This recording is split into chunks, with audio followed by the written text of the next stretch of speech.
అవసరం ఉంది. ITD compulsory తక్షణమే మీరు స్వయంగా ఇంప్లీడ్ ప్రాజెక్ట్ ఆఫీసర్ ఇంప్లీడ్ కావాలని చెప్పి సందర్భంగా మేము విజ్ఞప్తి చేస్తున్నాం.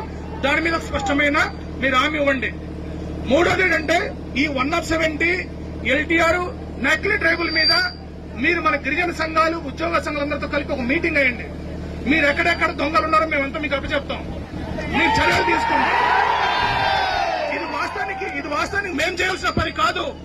వాస్తవానికి ఐటీడీ ప్రాజెక్ట్ ఆఫీసర్ సుమోటోగా కేసు నమోదు చేయాలి. మేము కంప్లైంట్ చేస్తే కాదు, ఐటీడీ ప్రాజెక్ట్ ఆఫీసర్ కంటికి కనిపించింది, చెవికి వినిపించింది, ఎల్టీఆర్ కేసు నమోదు చేసి జైలుకు పంపాలి.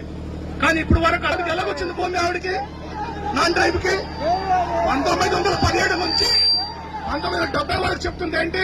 మొత్తం భూమి గిరిజనులని చెప్పి. మరి వాళ్ళకి ఇస్తాం మనం 72 సెంట్ల భూమి. వాళ్ళకి మాకు తెలిసింది మీరు జడ్జిమెంట్ ఇచ్చారని. మీరు జడ్జిమెంట్ ఇచ్చారని తెలిసింది మాకు. మీరు జడ్జిమెంట్ అంతా వెనక్కి తీసుకోండి, లేకపోతే బిల్డింగ్ కూల్ చేస్తాం. వెళ్ళి దయచేసి అర్థం చేసుకోండి.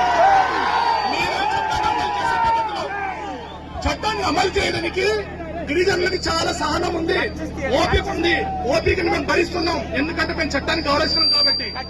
చట్టం కానీ మీరు ఉల్లంఘిస్తే అరకులు మేము 10 బిల్డింగ్లు కూల్చాం. మాకు కొత్త ఏం కాదు. అరకులో 10 బిల్డింగ్లు కూల్చాం, నాన్ బిల్డింగ్ లో. మేము జైలు కూడా వచ్చాం. దాదాపు 30 రోజులు జైల్లో ఉన్నాం, విశాఖపట్నం జైల్లో. మాకేం కొత్త ఏం కాదు. కానీ మేము చెప్పదలుచుకుంది ఆ స్థితికి రానివ్వద్దు. మీరంతా చాలా జెంటిల్మెన్ గా ఉన్న ఆఫీసర్స్ ఉన్నారు, చాలా యంగ్ అండ్ డైనమిక్ ఆఫీసర్స్ ఉన్నారు. ట్రైబల్ పర్సన్ మీరు ఉండాలి కాబట్టి మీరు ఎల్టీఆర్ గా నమోదు చేస్తారా లేదా?